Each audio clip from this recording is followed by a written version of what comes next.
time I look in the mirror,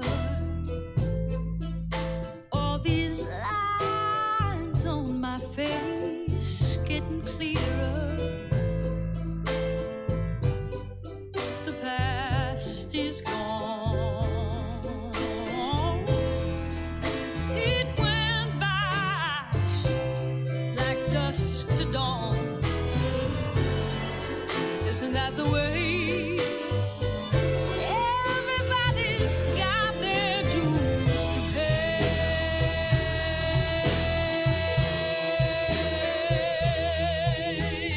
Yeah, I know nobody knows where it comes or where it goes.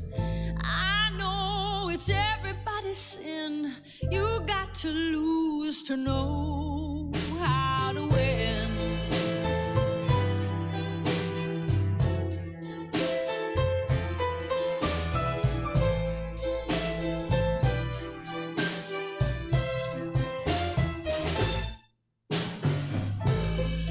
Half my life's in books, written pages, lived and learned from fools and from sages. You know it's Welcome to the Virtual Stab Comedy Theater. It's time for the Suzette Veneti Show. Please welcome to your screen, Suzette Veneti. Think you're hot shit, I love it, yeah, yeah. Stumbling, but yeah, you're still looking hella fun. Keep doing what you're doing, and we'll make you mine. Well, you're a hot mess, and I'm falling for you, and I'm like, hot damn, let me make you my boo. Hi, everybody. It's 5:03 on a Sunday, which means it's time for the Suzette Veneti Show. How are you? It's June 6th. So that means if you have 4th of July plans, you're a little early. Slow down. There's still a pandemic. Don't get too excited. Also, 4th of July, no one's celebrating that anymore. We all decided that last year. So cancel those plans. Hi. Welcome to the Suzette Veneti Show, the only show that's hosted by a hot mess drag princess. That's me. And we're going to go ahead and get started. I was all ready, and then, oh, you know what it is? I have a new screen protector on this, and so I can't use the screen like I want to. I need to use the arrow keys. I need to rip the screen protector off. Federal Judge Roger Benitez has overturned a 30-year ban on assault weapons, calling it a failed experiment, but he is letting more assault weapons onto the streets because banning them was a failed experiment. So stay with me here. In his 94-page ruling, the judge spoke favorably of modern weapons and said they are overwhelmingly used for legal reasons. He went on to say, like the Swiss Army knife, the popular AR-15 is a perfect combination of a home defense weapon and a homeland defense equipment, good for both home and battle. That was a quote. This motherfucker said good for home and battle. Like, what the fuck? Legal reasons. Look, I would have listed off all the deaths that happened just in 2021, just in the last 6 months, from assault rifles, including mostly AR-15s. But I actually want to have a show. I have a really cool guest, so we don't have time to list all those deaths that happened from illegal weapons on the streets, and now they're going to be legal? Fuck. Roger Benitez, a terrible human being. Facebook says it's suspending Donald Trump's account for 2 years, which is funny because usually with Facebook updates, they're like 6 months too early, and it takes us time to like get adjusted to them when we hate it until we don't. But banning Donald Trump is about 5 years too late. The Navy has released a report on their sightings of UFOs, which is accompanied by all sorts of crazy footage and sightings. Buried deep in the report is the quote, "Not since reading about Florida Man have we had such unbelievable things cross our desk." Speaking of unbelievable things, the attorneys for Derek Chauvin are seeking time served for their client. Good luck. That's all I got for jokes. It was a weird week, and I'm a weirdo. So let's just get to the show. But I have a great co-host in studio, truly one of my favorite people in the world. She was on the show last year, and now she's in studio with me. Please welcome to the show, Yaya. Hey, how's it going? It's going all right. How are you? Pretty good. Hanging in there. Yeah? Yeah. Thank you for being here. Thank you for having me. Absolutely. I will speak highly of you and extol your virtues more when we get to the interview. Do you mind sitting through the rest of the show with me? Of course. All right, cool. Or I don't mind. That is hard when people... Right. Right. I always feel like when people are like, oh, do you mind doing this? And I'm like, no. And then they look at me and I'm like, no, I don't mind. Right. Yeah. Yeah, it's always awkward. Like giving directions and you're trying to say go left and someone's like left and you're like right. No, I mean correct. Right. Yes. Left. Okay. Sorry, we've hung out a couple times, but I've missed you. I've missed you. Okay, so we're gonna get to our first contributor, coming live from the parking lot outside of Badlands. One of my favorite follows, one of my favorite people. Give it up for Clifton Ellison. Hey, baby, how you doing? How are you? I'm a little festive, as Taryn would say. It's my good Judy's birthday, so I'm out here. She's been drinking. That seems to have been the thing for the last couple of weeks. It's been all my friends' birthday, and nature is healing, so the girls are out. And look, I don't know if you guys can see though, but that is the Mercantile Saloon right there. I can. And it is open. It is. It is open. It is It open. is open. So, nature is really healing. Last night, I saw you last night. I can't wait for this no dancing stuff to end, girl. I'm so tired of having to tell the girls to stop dancing. It's like, you play pussy pop and music and the girls, they just want to pop their puss. I heard that you had the pussies popping in the parking lot. Oh, say that 3 times fast. Yeah. I didn't know they were popping pussy out there because I only see so much from the DJ booth. I only see the dance floor. So, they were all seated and behaved. But then Taryn told me, she was like, they were dancing so hard outside. I was just like, one side of my brain was like, oh my God, I'm so sorry. But the other side of my brain was like, oh, that means that I was doing it, From a DJ's perspective, if people are dancing, it's like, okay, you're doing it. But, in these times, you can't really be out there dancing. But I'm just so ready for that to be over because I just want the girls to be able to have fun, dance, live it up and just twirl. And I feel like a year and a half of not being able to twirl to the dance floor, we are all itching to just get out there and just do it, But it's been a nice weekend. It's my best friend's birthday this weekend, so we've been drinking all weekend. And, I had a date this weekend and it was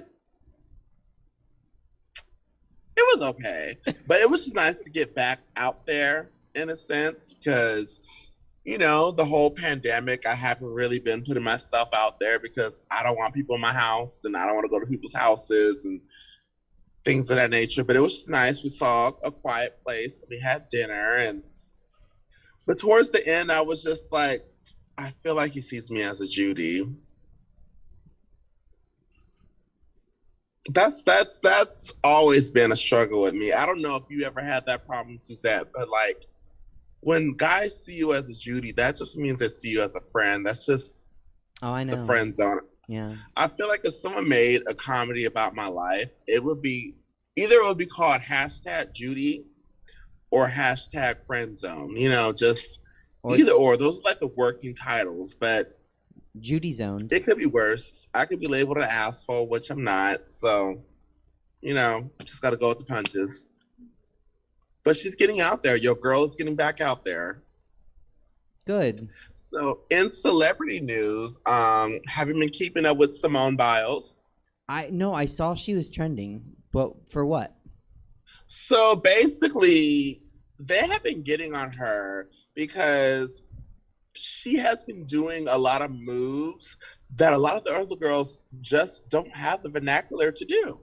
And besides congratulating her and giving our queen her flowers that she deserves, they are punishing her.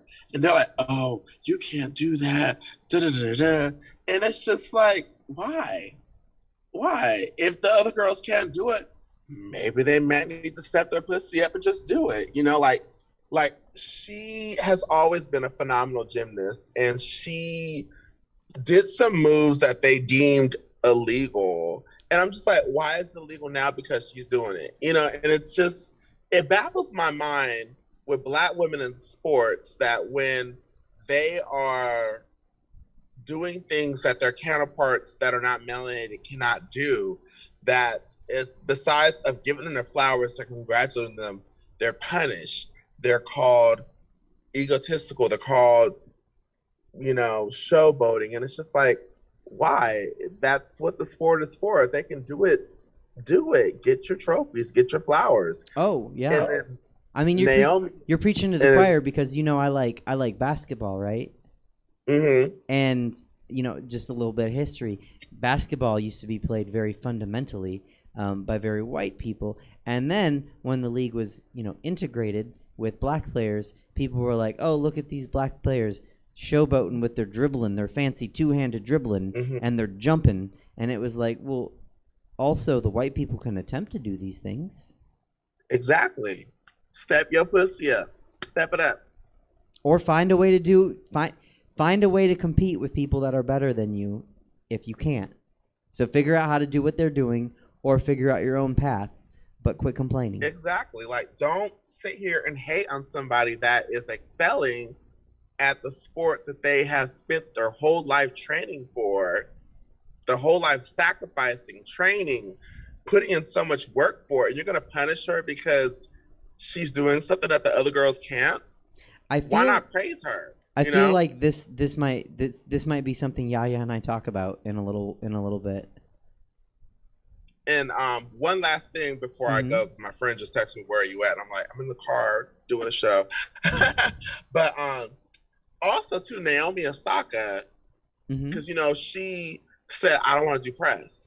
And I understand that. I get it. The press can be vicious, and especially to a Black girl of a particular age, they're very like they like to nitpick. They like to just keep poking and poking, and a lot of people don't understand that. And so a lot of the press are giving her a hard time to say, oh, she needs to just deal with it. She needs to woman up, da-da-da. And I'm just like, no, like if someone is not mentally in the right place, give them their space. And why is it that when other people are having a moment, we're all about mental health matters, mental health, da-da-da-da, but then when it's someone that is younger and someone of color, then it's like, oh, you need to man up, you need to woman up. No, give them the same allowances that you give everybody else.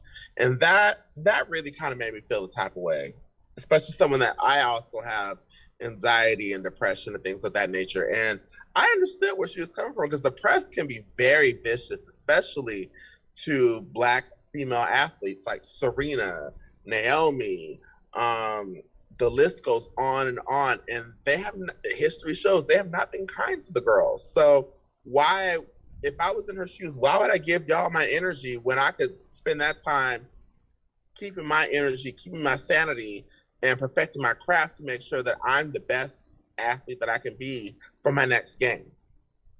You know, but that's how they do. I get it. Well, good luck to both Naomi Osaka and Simone Biles. And hopefully they're going to be just fine. Oh, no, I know they're going to be fine. I meant good luck dealing with the haters. Because they're going to be fine. But that's the thing. The haters are just going to keep coming. So, you know, I guess I would just say flip your hair over your shoulder and keep going.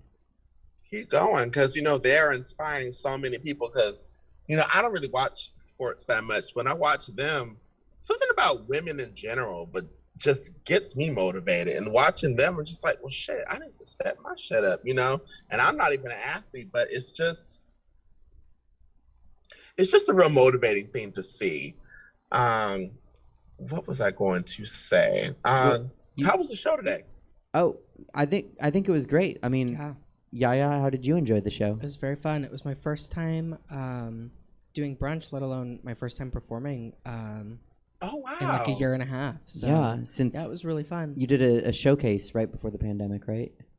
What was my last show? I think my last legitimate show before the pandemic was at Port Bar in Oakland. Okay. Yeah. So I'm yeah. sure I did a showcase before. The Yeah, because I pandemic as walked well. by Yeah. and I listened and I heard hella cheers and I was like, okay, someone's doing it up in there. So Mm-hmm. It was probably yeah. Yeah. I don't know about that, but they were living. They were living for everybody. It was fun. Yeah, no, it was yeah, good. I'm We had literally right outside of the bar right now. I'm about to walk back in. My friends keep texting me. I'm like, I told you that I have to sneak off to the car to do a little podcast real quick though. But Suzette, thank you so much for having me. Thank you I for do being have here. to get back Oh, no, to the please festivities though. tell your friends thank you for loaning you and that I come first. Exactly. You know, if anybody else, I would have said, hey girl, I can't do it. But for you, I will get into a car on a 100-degree day and do a podcast sweating inside my friend's car. But Okay. it's all worth it because I love you. Next time you're at the bar, we'll just set you up in my space upstairs. Oh. Yeah. I remember that. Yeah, please do. Don't go get sweaty for me. I mean, not right now. All right, baby. I Okay. gotta go. Okay. Love you. Bye. All right, love you. Bye, Yaya. Bye. Okay. And it looks like we were gonna go with Chelsea next, Sure. but she is having a bad connection. Okay. Well, when she jumps on, I'll go to the bathroom. I'll let her know that you said that. Okay. Let her know to hurry. Yeah, Chelsea, if you have to go to the bathroom, you gotta go. I can wait if she wants to jump on in a few. I think she might be not going. So Okay. if you want to go, Jesse and I can talk about some programming for the month of June. Okay. Give you a second. Yeah. Sorry, I had like half a water bottle in. No, Here I we mean are. that's the thing. Brunch is. I mean, we're hot. Yeah. And we're performing and we're drinking a lot of water to stay hydrated. Mm-hmm. So I get it. So Yeah, you take okay. a I'll minute. be right back. Let me see if Chelsea wants to come. Riveting foot stuff right now. So Jesse, what else do we have in June? We're doing in association with the LGBTQ Center of Sacramento. Stab Comedy is doing special programming on Sunday nights, Monday nights, Tuesday nights, all month of June. Yeah, I thought the show obviously that made the most sense here being you here holding down Sundays to have that, and then It's an honor. get some extra special guests. Mondays, Emma Haney and I will be doing playing some Dream Daddy in Happy Time Arcade. It's sort of you could probably imagine what it is if you don't already know. And Tuesdays, Buddy will be hosting the Obscure Movie Trivia Show, as Buddy usually does on Tuesdays, with a little bit more of the LGBT skew, whether it be the movie of choice or the panel specifically. We're just trying to theme some shows for Pride for our association with the Sacramento LGBT Center. If you guys want to donate, the ways you can are right above Suzette there. Their website, saccenter.org/donate, or their Venmo at Sac LGBT Center.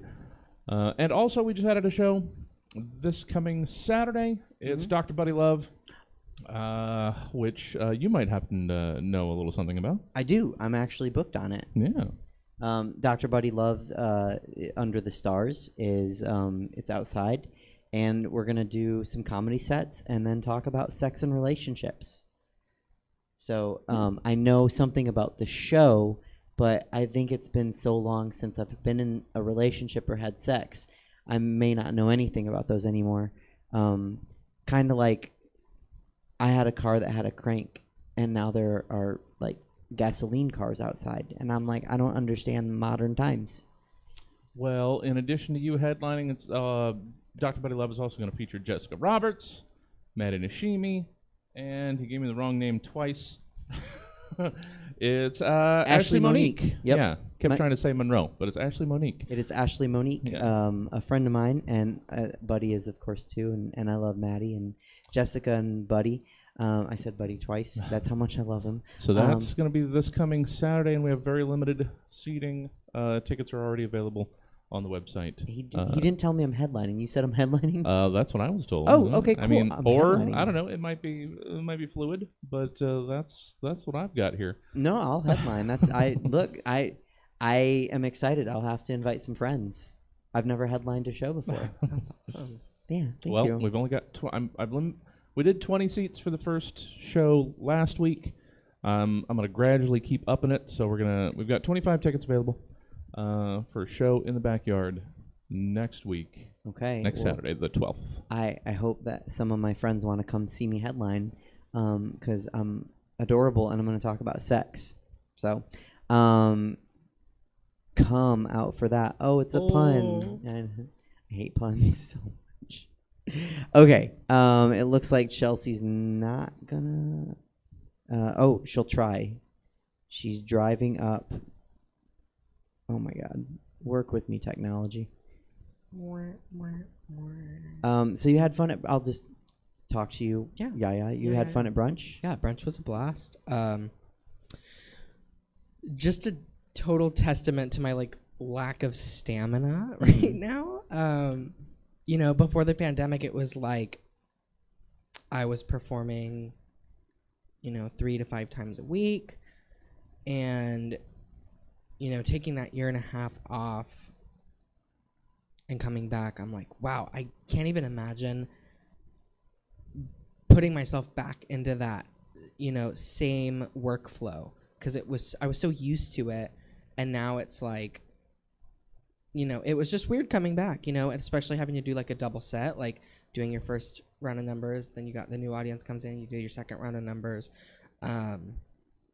just coming up and down the stairs, I'm like, whew. So it was definitely brutal, but I'm very ready to get back into the swing of, working. Well, and you didn't just ease in either.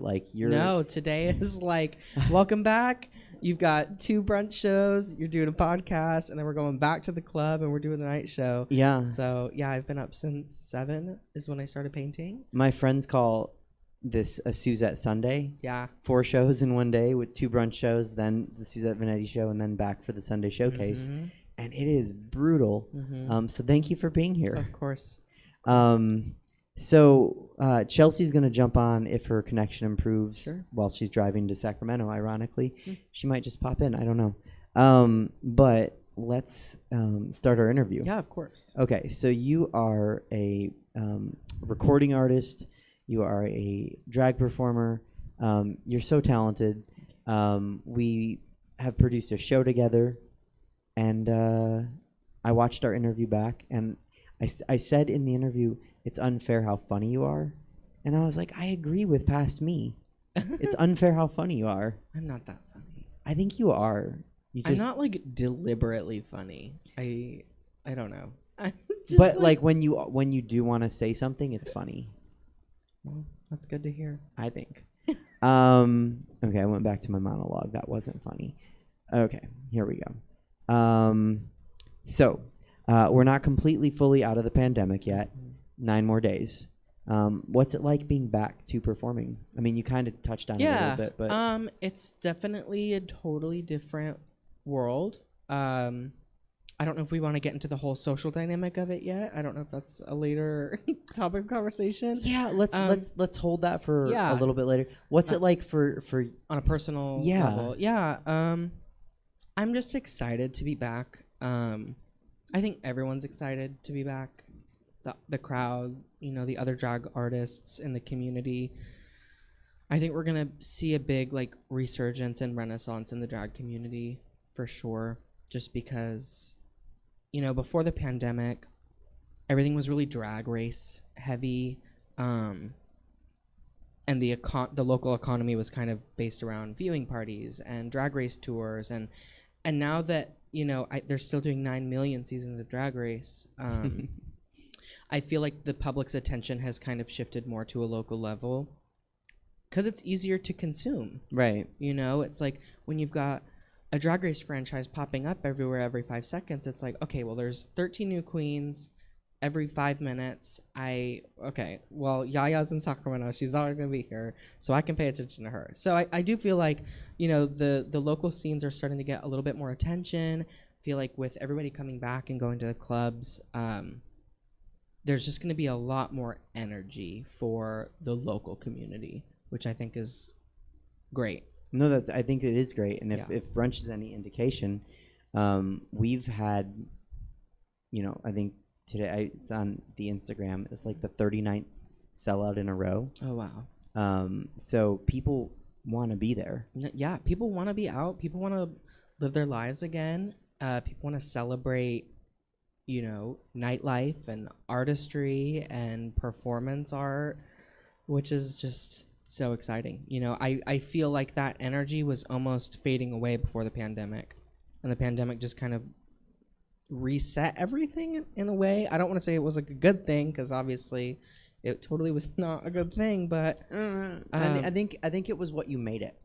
exactly. And I think if you wanted to sit at home and say like, and that was me taking some Pepto-Bismol tablets Gas X, that's what it was. Yeah, because brunch be making me gassy. I feel that. If you want to sit home and do nothing, right, and not, if you're a drag artist and not work on bettering yourself, which is something that Taryn, if she was here, she is very vocal about that. Yeah. Like make yourself better. Oh, If yeah. you're a comedian, work on jokes, write jokes, Yeah. make yourself better. If you're a cross-point needle stitcher, like do that. Yeah. But and I think the pandemic can be, I think too many people went into it with like, I'm gonna use every day to learn a new language, and it's like, no, slow down. Right. Do something you can do. So I don't know if it was a bad thing. Obviously, loss it of was lives. definitely bad Yeah. on like a continental universal level. Very detrimental to the world economy and Sure. and the health of everybody. But on a personal level, I definitely think it was a time to sit back, reflect, work on your priorities in life. That was like one of the first things that really got to me, was like, okay, what are my priorities? What really matters to me? It's your family and your chosen family and your art. To me, that's what I stepped back and really worked on, even though I worked a crazy fucking job. We can talk about that later. But yeah, no, it was just a nice time to just step back, reevaluate, and now I get to come back and feel like I kind of get to start over in a way. Yeah, and I think maybe in that way the pandemic kind of taught people to be grateful for, and I don't want to say that, like, grateful for like drag performers and brunch, but like, look at what you have in front of you. Right. You know? Exactly. It's not RuPaul. Right.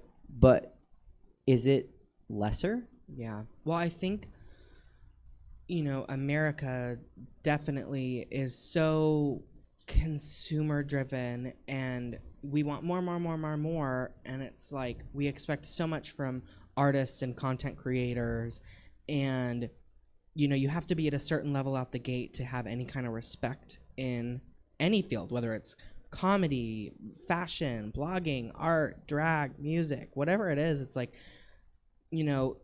there's no time anymore to be like an amateur, because people want to see the best of the best. Mm-hmm. And I feel like coming back into the world, that just absolute consumerism has kind of gone away, because I think a lot of people realize, like you said, what's right in front of me. Let me appreciate that. Mm-hmm. It's like I've got a community within a 10-mile radius of me that creates amazing music and art and performance, and let me just dive into that and support that, and really just relish in my own community. So I think that's a definite positive of the pandemic. Yeah, I think that's a better way to say it than what I said. Positives have come out of Mm-hmm. a tragic event.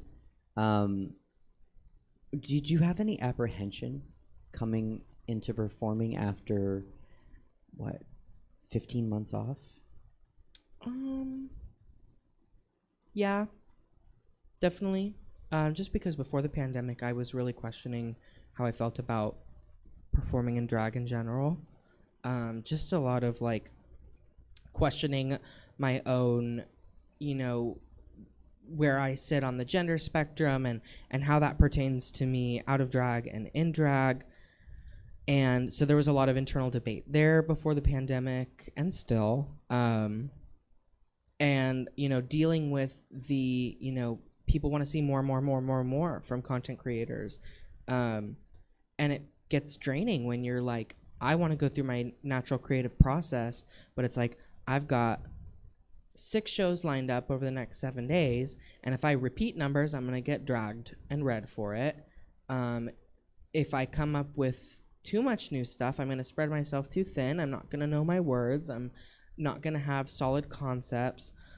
So it was just like so draining trying to find that balance between like, you know, my own artistic process versus what an audience wants to see and what an audience expects from a performer. And then with drag being so highlighted in mainstream media now, it's like you're constantly fighting with the public's perception of what drag is and your life as a drag artist, like what it means to you versus what it means to the public. So I definitely feel some apprehension there. And it's not necessarily because of the pandemic at all. You know, I had that apprehension before any kind of lockdown. But I think the lockdown made me appreciate, you know, my creative process more and definitely made me more excited to like get back into it with a fresh set of eyes. No, that's a great way to put that. And I, before the pandemic, I had never done, you know, 6 shows in a week. What was it, 2 weeks ago? I think I did technically 1, 2, 3, 4 shows between a Thursday and a Sunday, and 6 or 7 numbers.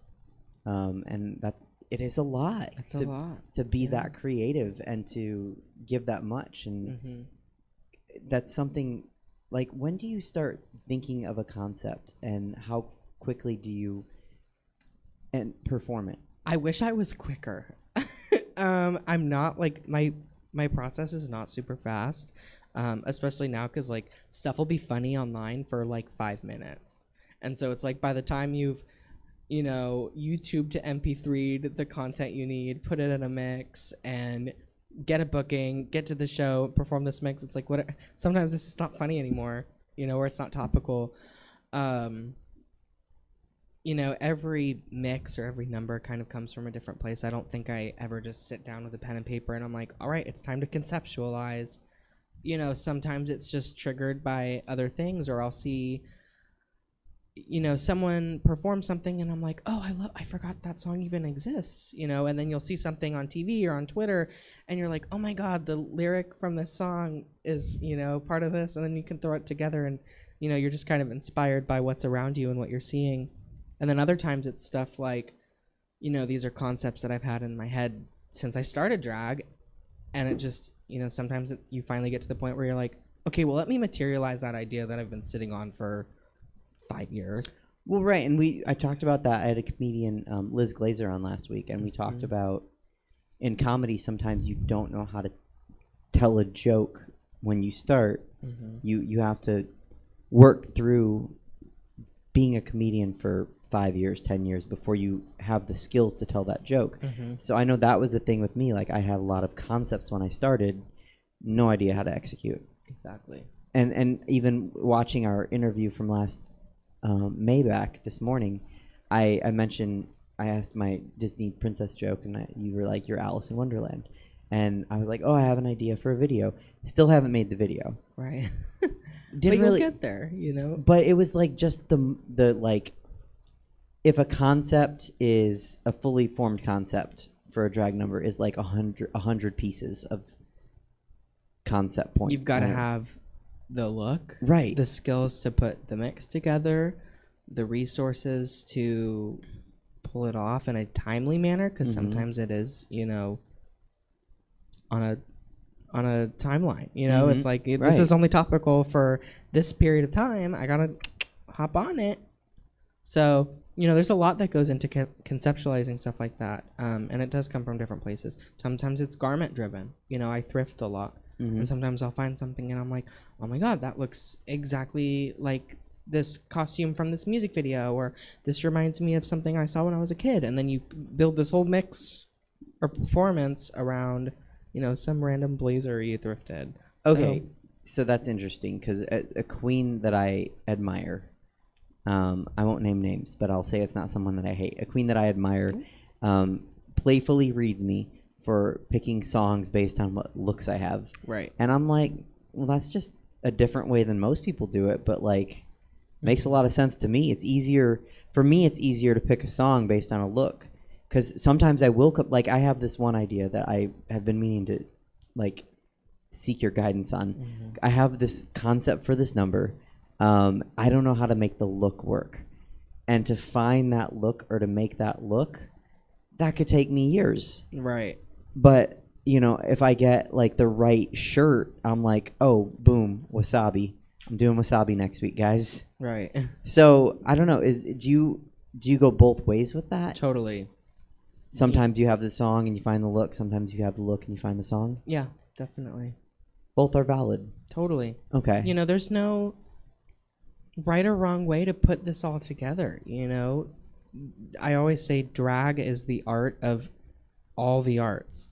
You know, you can be a drag artist and a dancer. You can be a drag artist and a musician. You can be a comedian. You can be anything, a gymnast. It's the all-encompassing art form. So there's no right or wrong way to do any of it, you know? And even on an individual basis, I'm like, my process is never the same twice. So I like that you said there's no rules. I think a lot of people, if they want to get into drag, they're like, what are the rules? So that can be confusing, because it's not like there are unwritten rules, but you shouldn't follow the rules. And people need to make the distinction, you know, as performers, you're an artist, but you're also like an employee of the clubs that you're performing at. So, you know, there's a fine line between, you know, there's no rules and there's a lot of fucking rules, you know, because it's like there are no rules to how you approach your art form and the integrity of your decisions as an artist. But there are definitely rules when you walk into a nightclub and you've got a call time and you've got a DJ you've got to work hand in hand with. You know, there's definitely rules in the world of entertainment.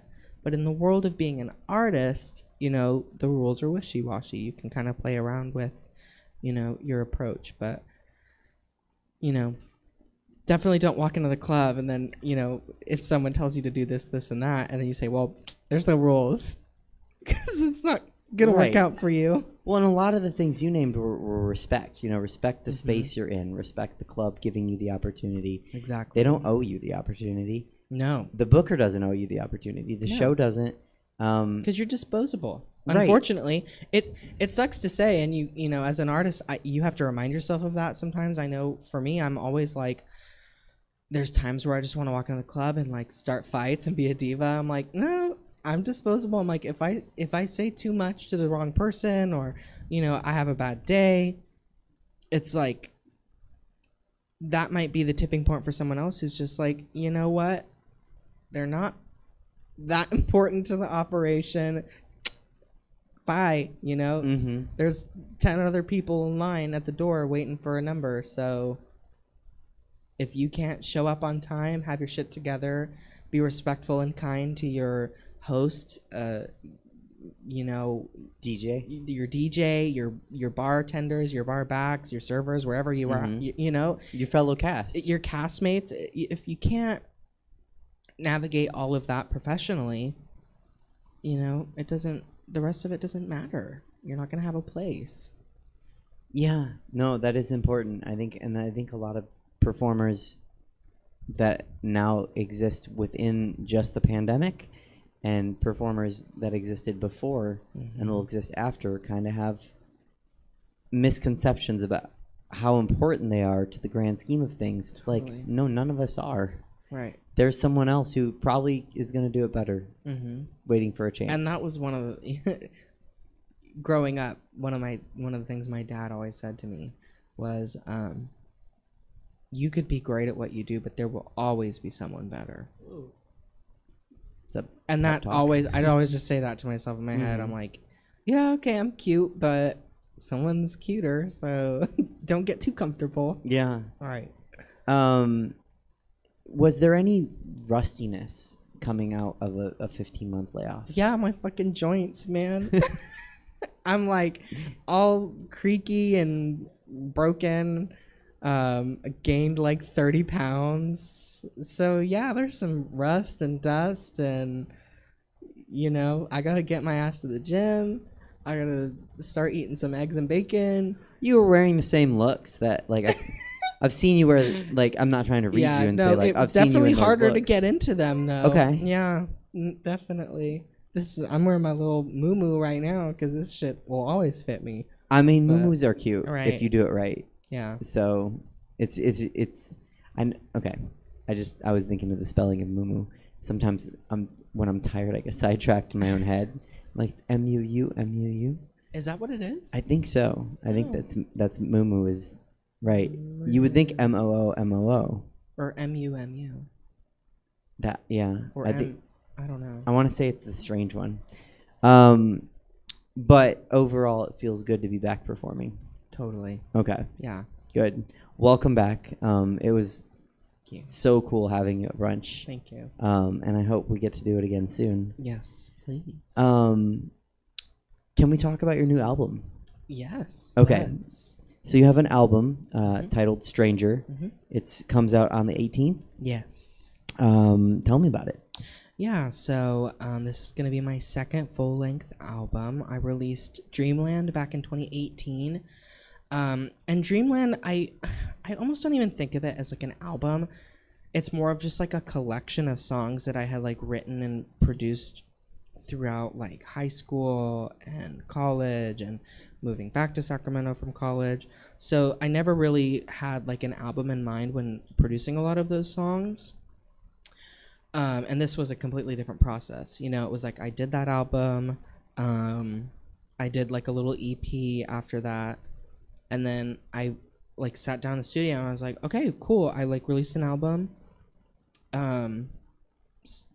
It takes a lot to get to that point too, So I was like, cool, I released an album. I'm proud of myself. Like I pulled it together. I pulled it off. She did successful for me, So it's like, okay, now my next body of work is like going to be another album because that's what you do as a musician. Right. So it was like the first time I sat down in the studio and I was like, okay, I'm making an album. I have to think of it as a collection of, at the time I wasn't sure. I was like, okay, so I got to do 10 to 12 songs. There has to be a collective energy behind the songs, some cohesion. That was something I had never really thought about, was like producing songs with similar production across the board. So it was a fun process to like know going in that I was working on an album because I've never done that. So What's the style of this album? It's definitely, alternative. I don't feel like I belong to a specific genre of music. It's definitely heavily electronic. I'm very inspired by like new wave artists from like the 80s and 90s. I grew up on a lot of, like Depeche Mode and the Eurythmics and stuff like that. So that's a lot of where my influence comes from. But I'm also, as a gay person, I'm always surrounded by music and art and all of that fun stuff. So it's very, inspired by just, dance music and house and 80s new wave. And, there's even some moments that are like kind of classic rock inspired, just because that's what I grew up on as well. So, alternative with a heavy electronic influence and just a lot of inspiration from all over the place. That's cool. I like eclectic Yeah. things, and that sounds really eclectic and fun. Yeah. Well, I love music that makes you think, but it's also like easy to listen to. One of the first records that I ever heard, modern records, that I was so enamored by was LP1 by FKA Twigs, and I sound nothing like FKA Twigs, but it was like the first time it was like, okay, this is an R&B album, but it's super bizarre and thought-provoking. And I just loved that concept of like it is very much true to its genre, but there's something so unique and captivating about it that inspired me to, it changed my approach to music for sure. So. Okay. So how did your approach change? Just being more unafraid of experimenting with sounds, like on a few of the songs of the album, there's like the sounds of tambourines, but they're not tambourines. It was literally my keys. I had brought my keys into the studio and they were sitting on the counter, and I picked up my keys and I shook them in front of the mic. And so there's like some moments on the album where it's like it sounds like a tambourine, or it sounds like a hi-hat or a cymbal, but it's like just picking up items and like making music with it. Is there a term for that in music making? I don't know what like an official term would be for that. Just experimenting with random objects that aren't instruments, In sound, Foley, in movie making, Foley is when you take something like keys and make it sound like a hi-hat. Mm-hmm. So I guess maybe that doesn't translate to music. Maybe, I don't know. Yeah, maybe. Google it later. So how do you the first single from Stranger is Get High, right? Amen. Oh, Amen. I'm so sorry. Amen came out back in May. Okay. And then Cold Water, and then Get High. Okay. The third single. Yes. Okay. I like them all. I've listened to them all. Thank you. Again, tired. But third single. How do you pick a single? It's hard. Oh, Get High is my favorite. That's what it is. Thank you. Yeah. Yeah, it's hard because, I put the same amount of love and effort into each song. And I went into every song, with the thought of, I want this to sound like the first song on the record, or I want this to sound like the lead single. And every time you start another song, you're like, well, I want this to sound like the first song on the record. I want this to sound like the first single. And every time you start a new song, you've got that mentality. So it was hard picking, the singles to show first. And I think the reason I picked Amen was because it had this really dark, foreboding essence to it. Mm-hmm. And the first half of the record is definitely on par with that tonality.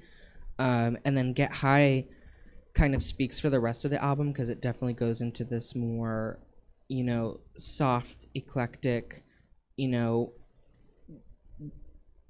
ethereal pop on a house beat. But, it takes the album into a different direction, that specific song. So I wanted to put out a couple singles that spoke for different production styles on the record. That's cool. I like that, every production style is represented. Mm-hmm. Like it's eclectic to have that. Do you have a favorite single, or is that like picking a child? Yeah, no, it is. There's definitely days where like you'll hear a song and you're like, oh, that was so good. I did that. And then you'll hear it again and you're like, okay, I'm sick of hearing it now. I feel like right now my favorite is Cold Water again.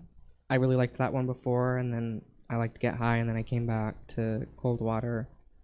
So it changes, Do you ever make a song or pick a single that you don't like but will resonate with people? Ooh, that's hard. No. I try to pick songs that I'm proud of. And it's really hard to tell what's gonna like hit and what's not gonna hit, and it's like when you're an artist, you try to be objective, but it's so hard because your personal feelings are very much in the mix with each thing that you produce. So it's definitely hard to be like, oh, well, objectively, this is the best song on the record, so let's make that the lead single. Because I'm sure when the album comes out and people hear it, there's going to be songs on there that they think, you know, why are we just hearing this now? We should have heard, this should have been the lead single from the record. But, you know, I picked Amen because I thought it was representative of like the first half of the album. And the meaning behind that song specifically lyrically was very influenced by not even necessarily the pandemic, but just like our government in general. And I wrote that song from a very angsty place when I was feeling very jaded and upset about, you know, the current political climate. So I was like, I just felt like that was the song, you know, topically, lyrically, production style. I felt like that was, you know, the right song to show first.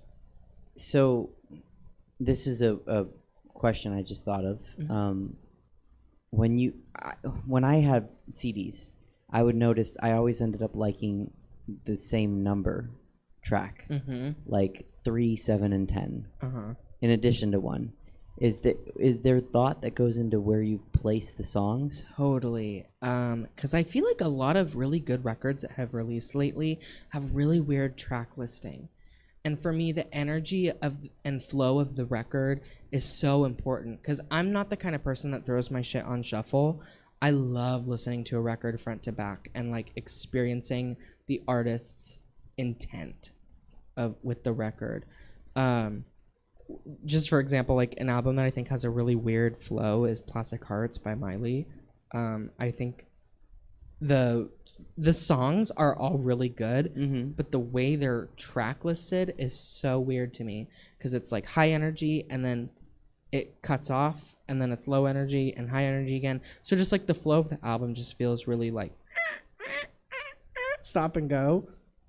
So with, you know, my record, the track listing is definitely a huge thought process. You know, the first song on a record is always it sets the whole tone. You know, and the first song on Stranger is Run, which starts off in like a jungle setting. Like it starts off with like you're in the forest, and it's just got this really dark, slow, like foreboding, eerie kind of, you know, something is behind you or something's in front of you. You can't see it.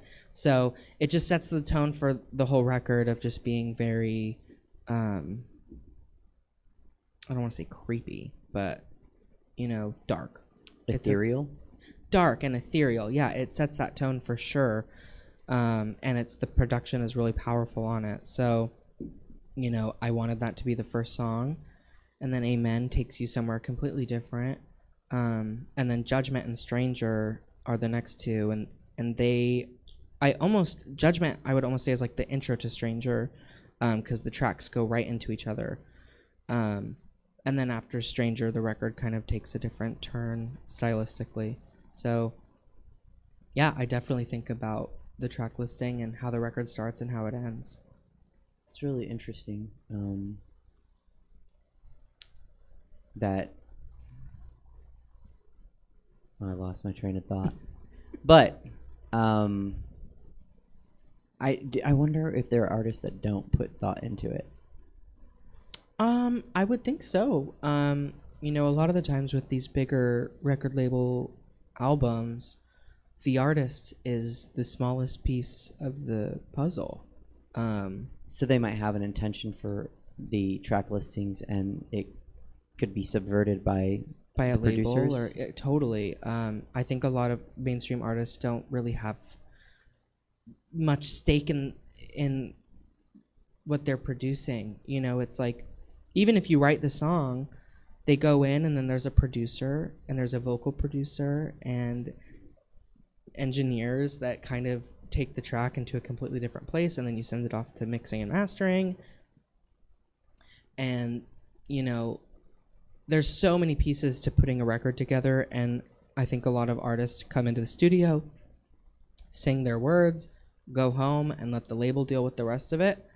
And as a local artist, it's like you're involved from, you know, the get-go. You know, I have to do the record myself from beginning to end, you know, through its conception and its release. So it is important for me to, you know, take into consideration the energy in the track list. So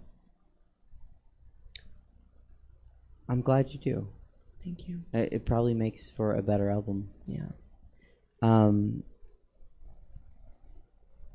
So you worked on it during the whole pandemic.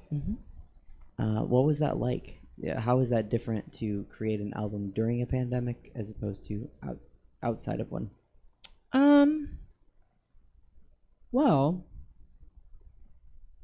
it was definitely an experience. There was a lot of feelings that went into the record. You know, when the pandemic started, I felt angry and mad, and I think that kind of drove a big portion of the record emotionally and lyrically. And it was also nice to not be doing drag every 5 seconds, because I could finally just like that was my artistic outlet for a really long time. Right. You know, it was like I would get off work and I didn't have a show that I needed to get painted and go do. It was like I got off work, I went to studio. So that was my complete and total artistic release throughout the whole thing. So I feel like I was definitely able to dive more into it than I would have if I was doing a full-time drag career. Speaking of that, you are a musical artist, a full-time drag performer when there's not a pandemic, and you have a 9-to-5. How do you juggle all that? Very carefully. You can't drop any of the moving pieces, Right. or it all just kind of crumbles down. It's definitely hard to pull all of it off, but miraculously I do somehow. I've got like a very strong drive, and I've managed to muster energy at any given moment. Because I just try to devote myself, and be fully present with whatever I'm working on, whether it's a drag number or an album, or if I'm at work. The second I clock in at work, it's like, okay, I'm at work. Let me focus on the task at hand. And sometimes it's nice, to clock in and not have to worry or think about, your next performance. During the pandemic, I took on a really big role at my job as like an operations supervisor. So I traveled a lot, and I was on the road a lot, working like 60 to 80 hours a week. And initially I was like, oh, this will be good. It'll keep me busy. I don't have much going on. I can take on this really big job and put some money away. And after doing that for a while, I got to a point where I was like, no, I'm an artist. Like, I will always be an artist, and I have to step away from this, because not being able to set aside time to work on music or work on clothing or fashion or drag performances, it like put me in such a dark place. So it's really hard, but like everything, it's all about balance. And I feel like I'm really good at establishing balance in my life, which I guess I attribute to my parents, because they're both so not balanced. Oh. They're like on such opposite ends of the spectrum. From you or from each other? Yes. Okay. All of it. Okay. I feel like, my mom is so creative and passionate and a little impulsive, and my dad is very calculated and business savvy. And so, I grew up with someone who's always telling me to take the logical route, and then my mother always coming in and telling me, think with your heart. So I grew up just constantly like, what the fuck do y'all want me to do? I'm like, you want me to think logically, you want me to think passionately. And I think growing up in kind of that like chaos made me learn how to like pull from both ends of the spectrum and establish balance. So it's just all about being present and being balanced. So you built your style of balance by learning from your parents and what they brought to the table for positive and negative. That's just kind of learning what not to do, right, but also learning what to do in a way. Yeah. I mean, I say that like I am who I am, Yeah. in spite of my dad or because of my mom or something like that. But, Yeah. okay. And do you feel like you're better served for that, for being able to go at it with such balance because of your parents? Or Yes and no. I almost feel like sometimes I'm so objective in my thinking that it becomes like a detriment. Like I wish I was a little bit more delusional, because I think I would enjoy myself a little more. yeah, I see a lot of people come out and they think they're hot shit, and they think they're the most beautiful thing that ever walked up into the club, and I'm not that person, because it's like I'm constantly like thinking, am I acting right? Am I making the right decision? Am I being too objective? Am I being too passionate? And with all of that, it's like, you're constantly being your own harshest critic. So I never walk into the club like, oh, yes, I'm that bitch, because it's like, I'm always like, am I that bitch? I don't know. I think you might be that bitch. Yeah, I don't know. I'm terrible accepting compliments. I'm terrible accepting like positive feedback. So, maybe that's one of the positive thing or negative things that, came from. Maybe I seem to have the coolest friends though. So, you're the coolest. Are you hot? Do you need a fan? I'm by the way? good. No, Okay. I'm good. All right. Yeah. I just realized I didn't ask you I before got we this started. nice fan over here. Good So, deal. Okay. We're good. I think it's just having my hair down is making me hotter. Yeah. So let's talk about people who think they're hot shit. Mm-hmm. So you took a year off plus from performing, but you stayed plugged into the scene.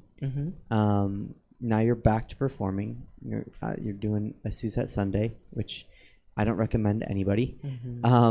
Yes, proceed with caution. Right. And you're kind of meeting people for the first time. You're re-meeting people. People have skewed perception. Some I was talking to Jesse about some comedians. I know we've talked some. There are some performers in both of my worlds, drag and comedy, that only have existed during the pandemic, which is such a weird perception. Totally. And it's gone long. I mean, if it had been like 2 months, it would be like, oh no. Yeah, you'll catch on. Yeah, But you'll catch up. no, for sure. It's been a year. It's weird. I won't say names, but I showed up to the Badlands Terran 3U's birthday party for a Friday night Sir Drag, like 2 or 3 weeks ago, I guess it was now. Yeah, 3 weeks ago. And I had met a performer that I had only like interacted with online for the first time, and they came up to me and they were like, oh, have you ever performed at Badlands? And I was like, yes, many times. Yeah. So it was just so weird, like meeting someone who didn't know like my standing in the community, and saying No, that, I know. it sounds like arrogant. I'm like, I'll say you don't know who I am. I'll say But it. You do have so here. I've talked about it on the show, and I just mentioned it to you. When people ask me like, oh, like describe the drag community in Sacramento, I would say there are Monday performers, Sunday performers, and Friday performers, and not one is better. It's not better to be one than the other. They're all valid performers. It just is, where is your skill set? Where's the bar for your skill set? And your Friday is the highest, because the Friday is a drag show. Is their big night. It's the biggest. And it wasn't me being like, oh, you don't know who I am. It was not that at all. It was just so weird to like meet somebody and not have them, know that I'm a performer in general. And that's just a testament to the pandemic. You know, like I decided to self-isolate for a very long time, and that was my choice. It's not like I'm offended that someone doesn't know who I am at all. It was almost just funny, you know. It's like to see someone come in during the pandemic and see the scene in such a different standing than it was prior. It was just, you know, it was funny. It made me feel like a new girl again, which was kind of cool. I was like, oh yeah, nice to meet you. Like, yes, I've performed here before, but it doesn't matter anymore because we hit reset and we're all starting from ground zero again. So, you know, it was humbling. Yeah. I'll say that anybody that only has, and I'll use someone that I'm fond of, not that I'm not fond of anyone that may have come up to you at the Terrence's birthday show, but we have a bar back, Michael, and when he worked a couple shows and he worked at the bar a little bit before the pandemic, but he's been working all the brunches, and I think it was February. He said to me, and I'm gonna give a little background to you and anyone that's watching. So I had Deja Sky on, and I was being my own worst critic, as I often am, and she checked me so hard and was like, "No, you are every bit the performer you perform with." And I was like, "Okay," but I'm throwing back to February, so I can talk negatively about myself because I promised her I wouldn't. Michael was like, "Oh, you're one of the best." And I was like, "No, baby, no. You've only seen 5 drag queens perform, like, ever. Wait until you see more. And you can still have that opinion if you want, but I'd like it to be informed at least." Yeah, and just to segue for a second, too, because I want to give credit where credit is due. You know, the 5 of you that did work through all of this have gotten a lot of heat for continuing to work during the pandemic, because it is taboo to be out in public right now. But I just want to thank you and all of you, because we might not have a club to come back to if it wasn't for you guys, you know, doing everything in your power to keep it going and keep it alive as safely as you possibly could. You know, you saved your community, and you saved these venues that have been here forever, and because of you guys, they will continue to be here. You know, I don't think you guys have received that praise from the community, but, you know, I just thank you, you know, for keeping this all alive, because it could have easily just all gone away, and it didn't. So I'm not performing in the show with you tonight at Sidetracks, but I'm still going to be there, so let's not make me cry all my mascara off and my eyeliner. But you're welcome, and thank you for saying that. Do you want to name the others? Just you don't I have know to. Taryn, Apple, you, Helen. I'm trying to think who's been on the roster. There's so many people. Merc. Yeah, Mercury. There's been it's been a rotating group of people for sure. So I don't want to name names and leave anyone out. Cause, no, you sure. know, we've all stepped in and done our part. But I think if you're talking about people that have kind of, I'll definitely echo with Taryn, someone who's put in a lot of sweat and blood just to keep things pumping. Yeah. And it was not easy, and you guys took a lot of heat for it. But at the end of the day, it was like, you had bills to pay, the club had bills to pay, and it wasn't like our government was going to step in and, you know, save any of us. No. So it was like, you did what you had to do, and you all did it as safely as you possibly could, you know. And throughout this whole thing, nobody, you know, nothing bad came of it, you know. You guys took the right steps to make sure it was done safely, and because of that, we've come out of this alive. And I know Taryn and I worked really hard because we'd see other shows and we'd see people snatching tips with their hands and no mask, and it's like, you know, we're just starting to come out, so we're getting, I think, just fatigue, really, just performer fatigue. We just want to be back in people's grills, you know. But we're still spacing the audience. We have someone going around collecting tips. We get mad we'd get so mad when we'd see other shows where people were just snatching, and then we'd have a performer come in and just go right up and grind on someone, and we were like, hey, even if that's your roommate, even if that's your boyfriend, even if that's your it sets a tone. It's visual, it's optics, and people don't know that. And I'll be the first to admit that in the last couple of weeks, there are people that I have seen week in, week out, and I'll pop them on the wear a hat, and I'll pop them on the bill. But that's the most I'm doing, is just popping them on the bill because people are watching. Mm-hmm. But thank you for that. Yeah, thank you. No, I'm gonna not cry. I'll wait until we leave, and then I'll cry at Sidetracks tonight while I'm thanking you. Okay. Back on track. Sorry, it's I hard. segued. No, it's okay. I just that's just such a really nice thing to hear. And there was a little bit of hate, so it's nice to hear someone I consider whether or not you're being recognized out in the community as a pillar of the community. It's really nice to hear a pillar of the community recognize us for that. Yeah. But we're glad you're back. I'm glad to be back for sure. If for nothing else than to reset a skewed perception that's out there. Right.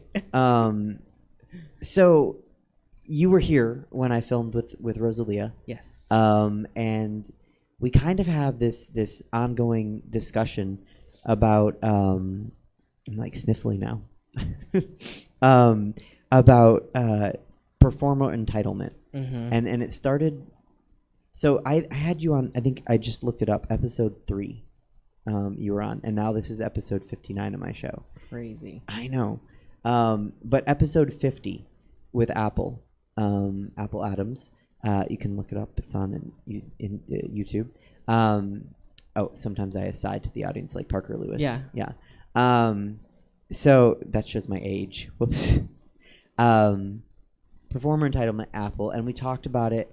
And then I had Helen on, and we talked about it. And then I had Deja on, and we talked about it. Precious Cargo, Clifton's talked about it. Rosalia and I talked about it. Chelsea and I have talked about it because it exists in both worlds. Mm-hmm.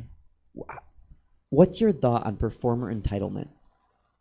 There's definitely a lot more of it nowadays. I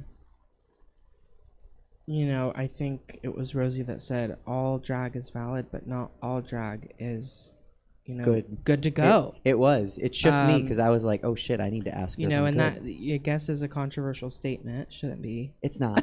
It shouldn't be, but it's not though.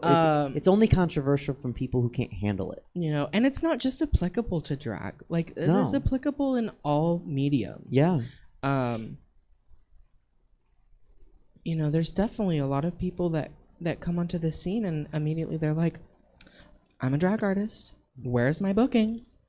And when I came onto the scene, it was like I went to shows and I supported the shows, not because I wanted to be on the shows, but because I was like in love with drag and in love with the community. And that energy doesn't exist for some of these performers. They step into the club once and they're like, okay, well, I did my part. I supported, like, where's my booking? And it's like, you have to make an effort to like get to know your community and respect your community. And by all means, like show up to the club and drag if you're not booked, but don't sit on the sidelines lip syncing and trying to get attention from the audience. Don't, roll onto the stage in a fucking somersault to collect someone's tips and then follow them up the stairs, trying to like showboat and get your like moment on stage, because I've seen that shit and it's exhausting. It's like when I go to a show, I want to watch the performers and give them my undivided attention. And when there's some little, drag monster in the corner just like me, it's like you're not supporting your community. You're here for yourself. Yeah, you're leeching. You are here to get attention. And there is a way to walk into the club and drag and command full attention of the room without demanding it. Someone that comes to mind is Relentless. Very soft-spoken person. I've never seen Relentless try to be like, oh, pick me. But that bitch can walk into a club look so snatched and beautiful, and just fucking sit in a chair. And all night, I'll just be like, oh my God, she looks so good. And she's not doing anything. She's not lip syncing. She's not grabbing people's tips. She's not hopping on stage trying to get attention. She is just being respectful, looking amazing, and, you know, creating an atmosphere in the club that makes you want to be in the club. I mean, it does help with Relentless that she looks amazing. I always. That's, yeah. So, I mean, that's... But for me, when I came into drag, the world of drag, you know, she was one of the first people that I saw in the club that I was like, I want to be like her. She doesn't need to, you know, be so wild to get attention. She just looks good and walks in just with this poise and confidence, and it is so powerful. It speaks volumes over anybody who's in the corner, you know, dancing and lip syncing when they're not supposed to be. So it just comes down to, like, you know, if you're professional and you're doing your best to look your best, you'll get the attention naturally. Well, and the crazy thing is, let's say you are a little boogery drag monster, right? Because we're not all Relentless. We're not all you. Right. Some of us are me. I hope Deja's not watching that part. I don't think she is. But the thing that, like, I would notice at this point, if somebody came in, I'd notice, and then I'd notice behavior, and I would notice it if it was negative, and I would notice it if it was neutral, which is positive in that setting. And if you're not taking away and you're just there to support, you see it. We as the artists on stage don't need you to wave a flag and somersault in to collect tips and follow us. Like, we got it. You're there. I can read your intentions when you're in the club. Right. I can tell if you're there for yourself or if you're there for the show. And that is the first indicator of performer entitlement. You know, because those same people who showboat and roll around the stage and lip sync on the sidelines are the first ones to say, well, where's my booking? Because I deserve it, because I was here supporting. And because my drag is valid, because I showed up in drag. Or sometimes it's, I've done drag. I wear a wig, look at Instagram, where's my booking? Sometimes it's not even I was in the club. And it's like, oh, and that's even worse. Right. You know, it's like, so you put a wig on, you're probably still sitting there in your, like, boxer shorts and t-shirt, but you did your face, so kudos to you for doing that. That's you know, and you threw a wig on, and you took a picture and it got a couple hundred likes, which is, you know, that's awesome. You know, and Bijou Bentley, one of the things that, you know, she always talks about is, because she's got a really huge social media following, and, you know, a lot of people credit her for being like an Instagram queen. But she came from a scene that was pretty much non-existent, and her developing a social media brand and an online presence was the only way for her to, you know, feel validated and have a drag career to start. So I don't knock social media in any way, shape, or form, because it's a great way to put yourself out in the world. But like any art form, drag does not solely exist on Instagram. There is a world of drag that exists in nightclubs and at bars and venues. And, you know, if you think because you posted on Instagram and you got all this attention that puts you first in line for a booking, you've got a lot of learning to do. You know, and like I was saying earlier, it's like there's two sides to it. Yes, your art is valid. Your artistic path is ever changing, ever growing. You will get better. You will learn more as an artist, but your professionalism has to be separate from that. It is, and has to be, you know, equally ever changing, and, you know, you have to be professional. And that's something I was actually talking to Taryn about last night, is there are some performers who don't understand that this is a business. You are a business. Right. And don't make it harder for me to work with you. However that is. If that's music's got to be in by this time, don't make me wait for it. And I think another thing too is like, and I will tread lightly, is like, you know, people feel that they are being, you know, targeted, or there's an injustice, or there is, you know, a conspiracy against them. And they will take it to a public forum like Facebook or Instagram or Twitter or whatever, and immediately blast the person that they think they have a problem with. And, you know, it changes the entire atmosphere of the club. It changes the dynamic professionally beyond people, because then you're forced to choose sides. And, like, don't get me wrong, I've definitely taken to social media, like, some local injustices, and I've called people out. But I did everything in my power in private forum and behind closed doors to make sure that, you know,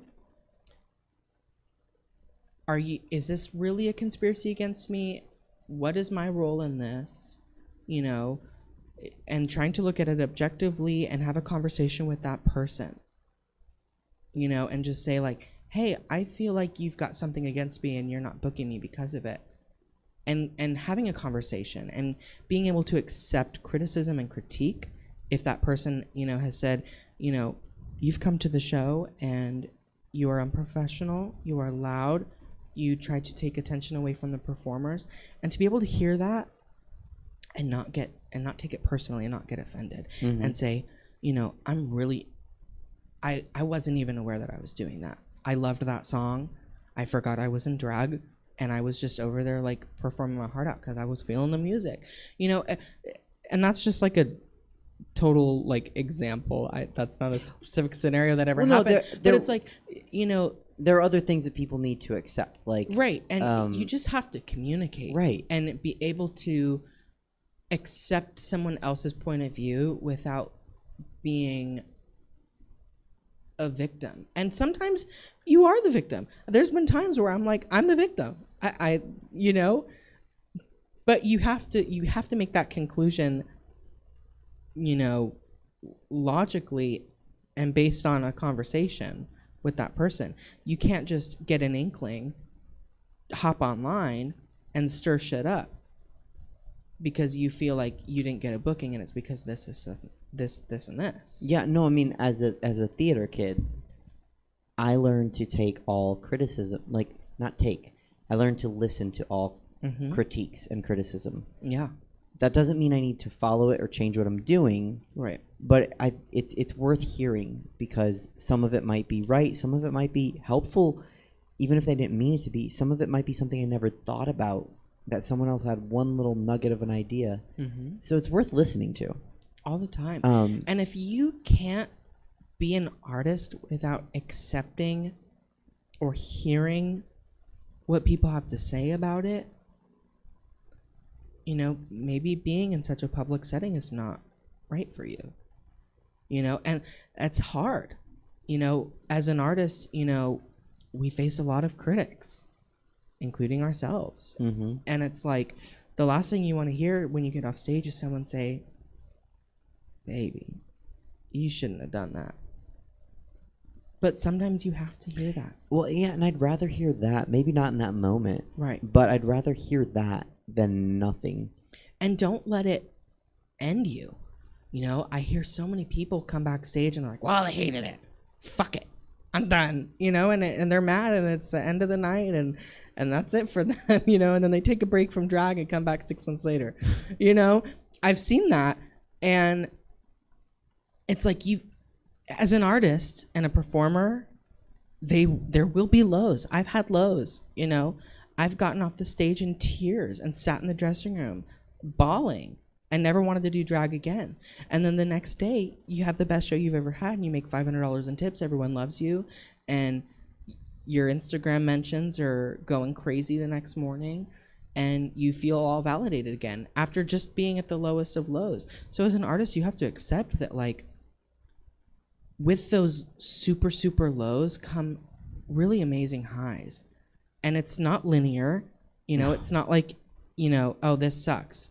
and then it all gets better. Right. Tomorrow will be better because today sucked. No, you might Right, have tomorrow you might suck have too. you might have the worst day ever, and someone might say you sucked, and you might know you sucked, but you might come back the next week and fucking kill it, you know? So don't let somebody's criticism Derail. your progress, you know? And I don't know. Okay, Yeah. so a couple things. First of all, you do have standing because you mentioned a couple things that I'm like, oh, I don't know what that's like. A couple hundred likes on Instagram, don't know what that's like. I think I posted one the other day. It was me looking actually very put together. Got 104, and I was like, oh, look at that, 100, triple digits. Yeah. Let's celebrate that. But you gotta. I was talking to another artist friend of mine who wants to do something, and was like, oh, you know, if there's not like 8,000 likes, then I'm a failure. And I was like, but you haven't started yet. Right. You're gonna And you're gonna start with 8,000 likes. I do that to myself all the time. You know, I'm 2 records into my music career, and I've got people asking me, why don't you have a music video? And for me, I always am like, if I can't have $1 million budget on the set, I don't want to do it. Because it's either got to be the best or I'm not doing it. And I know that sounds so stupid and ridiculous, and I just need to, like, make a music video. But, you know, referencing back to the conversation with how media and the culture is right now, especially before the pandemic, people are consuming such high volumes of content that the best of the best is all they'll accept. So Well, they get bored with anything I get less. the fear of, like, if I can't be the best of the best, I don't want to do it. You know, because it's hard to go through that, like, booger stage, you know, and know that, yeah, I'm, you know, kind of the underdog, bottom of the barrel, you know, it sucks. But, you know, as an artist, like, you have to have those highs and lows, or it's not authentic. That's accurate. You also mentioned a couple, like $500 in tips. That not everyone experiences that. That's only happened to Well, but it's I'm- not like a regular thing. I've definitely had my nights where I'm like, cool, $4. I'm like, Yeah. that's some nuggets. Well, and since brunch has You been know? going on, like, you know, I've had days that I was like, oh, wow. Mhm. But that's me telling you that you are that bitch. I mean, there are multiple that bitches, you know. Yeah. in Well, I've Sacramento. definitely had my moments where I'm like, yes, I am that bitch. I feel it. Oh, yeah.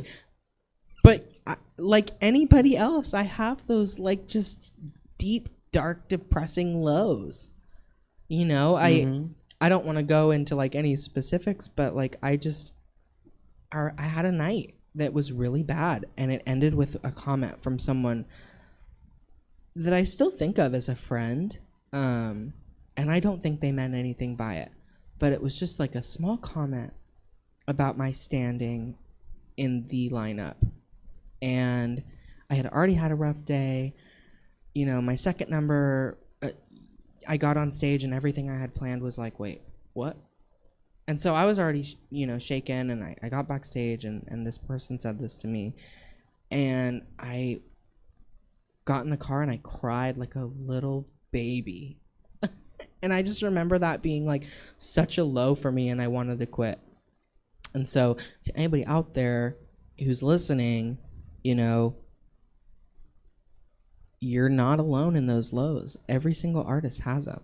Some people choose to be authentic about it and talk about it, and other people have too much, you know, ego or too much, you know, desire for self-preservation to go there. But, you know, nothing that you see is always what it is, especially, like, online. If you see someone on Instagram who's, you think that they are just, like, riding the wave and doing incredibly well, and everything is 100% percent for them all the time. That's not the case.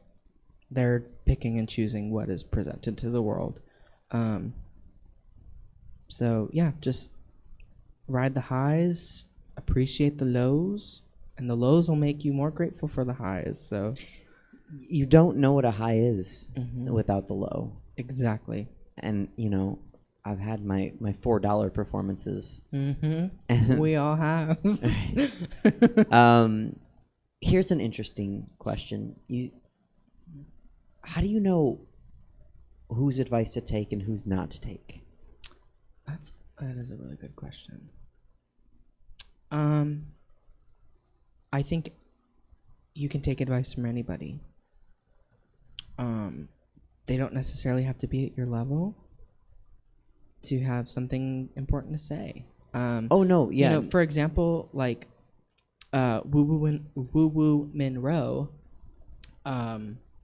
is someone that I had never really worked with. I met her and performed with her, I think now maybe 2 times. But the first time I had worked with her, the way she was putting on her wig, I just remember being like, oh, whoa.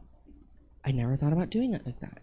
She like put a pad of foam under her wig cap to like bump her head up and make all her wigs look more voluminous.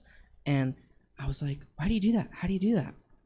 And it was like, this wasn't necessarily someone that I had like looked up to for a long time because I didn't even know who she was,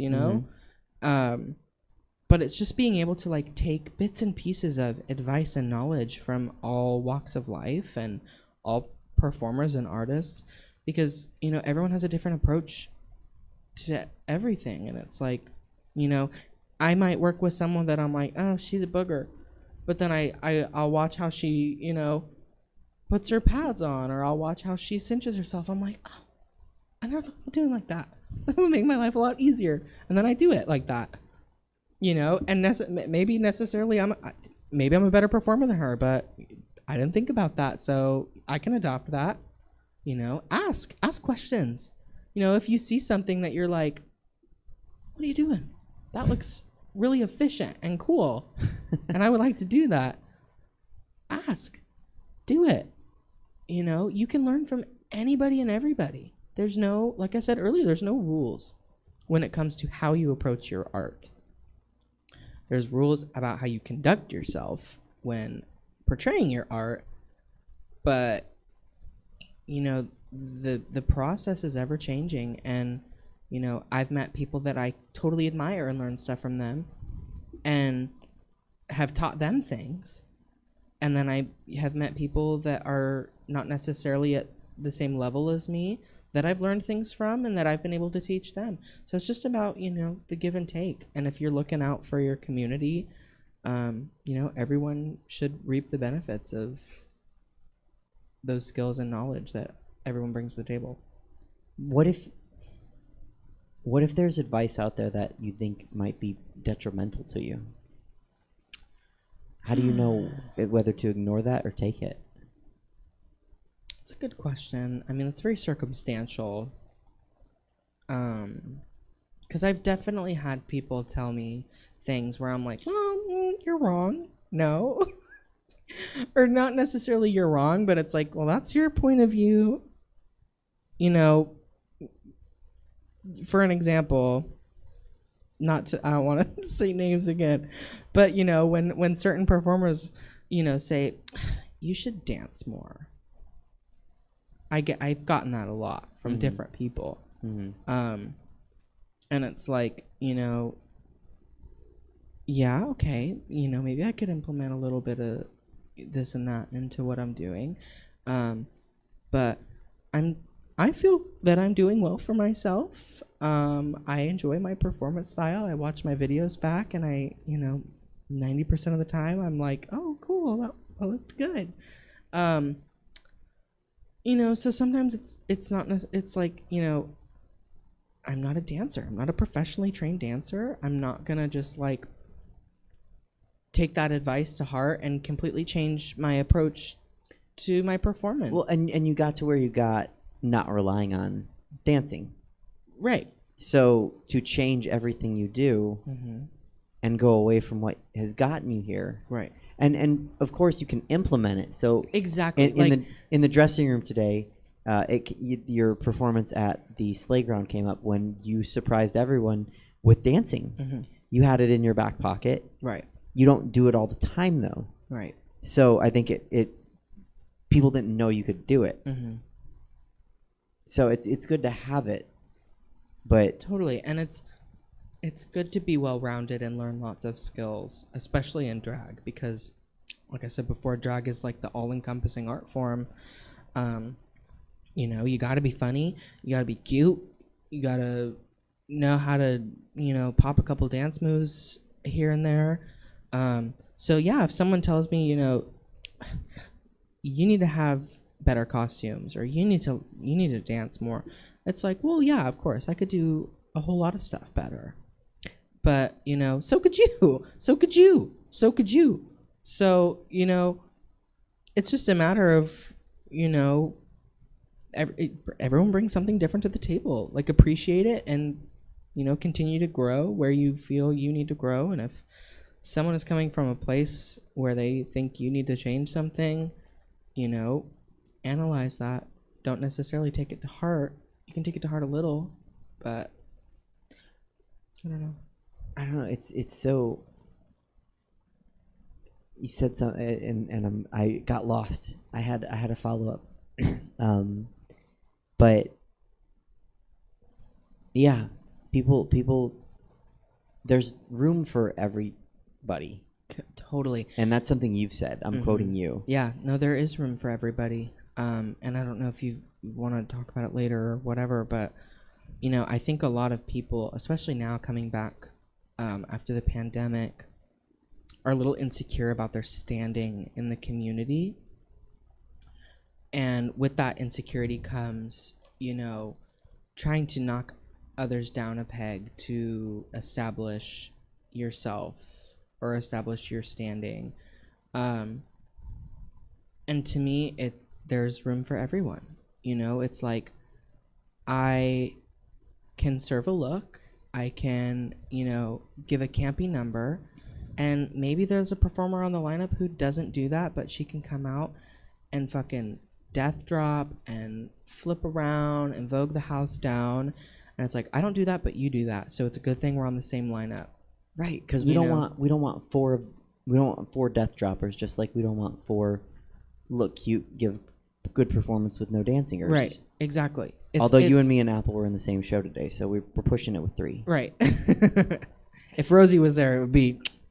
it'd be over. But you know what? Even then, it's 4 very different performance styles and 4 very different performers. That's something I've noticed, and this existed before the pandemic, but definitely in the pandemic, I'm getting a lot of, and I've said this on the show verbatim, people saying like, "Oh, I can do what Mercury can do." First of all, you can't. No one can. Right. No one except Mercury. And that shouldn't be your goal. And right. Even if it's not Mercury, it shouldn't be your goal to be someone else. Like, appreciate someone for what they bring to the table. You don't have to aspire to be that. And that was something I learned in music, because when I was really young, I would write a song that would literally just be a copy-paste of a song that I liked. And I would show somebody and they'd be like, that's literally this song. You just ripped off the whole song. And I was like, yeah, but I mean, like, I like that vibe, so I went for that vibe. And just through trial and error and writing lots of music, I eventually learned, like, yeah, there's artists that I love and respect and will listen to, but I don't sound like them. I don't want to sound like them. I want to sound like myself. And I can still love and appreciate someone else's music, and they can still love and respect me, but we don't have to bring the same thing to the table. Oh yeah, I mean, just to use drag, I'll say with me, I love and respect everything Taryn does, but I can't do it. Right. And I'm not gonna. That's not my skill set. Yeah. So that reminded me of a couple things. So the first one was, you said if someone said to you, you could use a better costume, I'd like that person to get their eyes checked. I don't know what they're talking about when they're talking to you. I've had some rusty moments. Don't get me wrong. When you're trying to push content out every other weekend, it's like you're gonna have a booger costume every once in a while. So I mean, I definitely don't always look perfect. I'm sure someone is watching this right now, reading me. You know, her bangs are cut too blunt and they're too jagged, and you know her left lash is wonky. I'm like, I don't always look perfect, girl. No, you don't look perfect, but if someone's reading a lash, they're trying too hard. Because and that's something else that I've talked to a lot of people about during the pandemic. It's not, if you're spending more time obsessing over other performers, maybe they're doing something right, and maybe you should figure out what you can do to do it, your own thing right. Because if you're too deep in on somebody else's faults, Yeah. or whatever you might perceive as faults, first of all, you're spending way too much time on that person, like, for thinking, because you're only going to do that with somebody that you want what they have, right?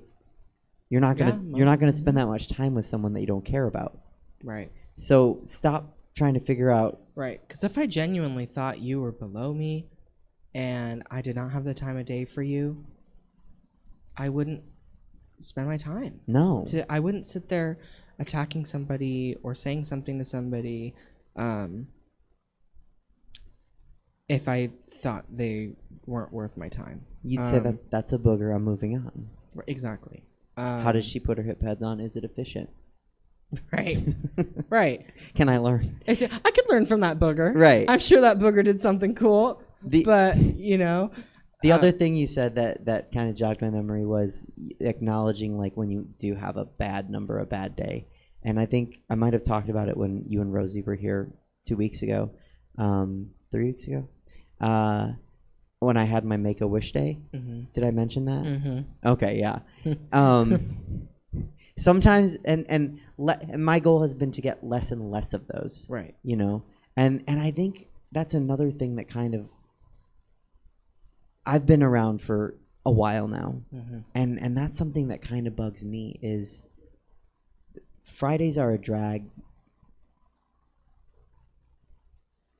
meant a lot to, like, see that show, to be on that show. The performances in that show were so good, and I just got to do my first Friday that day, Taryn's birthday, and it's still I felt very prestigious. I felt very glossy for getting to do that. Yeah. And I don't know. I think a lot of people don't really have respect for the spots they might get. They just want a spot. And there's one I want. Right. There's one I want. I want that one because I see it. And it's like, oh, maybe this is one that people have waited for years to get. Yeah, you've waited for years. Well, yes. You've worked tirelessly for a very long time. And so, you know, if someone has a problem with, like, you having a spot, it's like, you know, at what point do we decide someone has paid their dues? That's an interesting concept. You know, because, you know, people talk about it in the form of years, and it's like, you know, I could do drag for 6 years and only step out 3 times, but I've done drag for 6 years, so where's my booking? You know? But it's like, I could do drag for 4 months and do drag every single day for 4 months, and it's like, I put in more hours. I put in more effort. I care more. I love this more than you do. You know? That is an analogy I make with comedy all the time. So it's like you paid your dues in the form of, you know, minutes, hours, passion, and, you know, practice. Thank you. You know?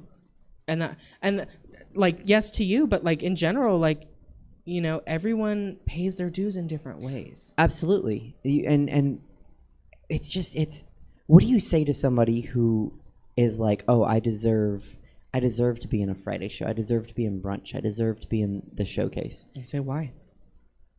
Tell me why you think you deserve that. You know, like, and you don't have to prove yourself to me. I'm not the one booking you on the show. But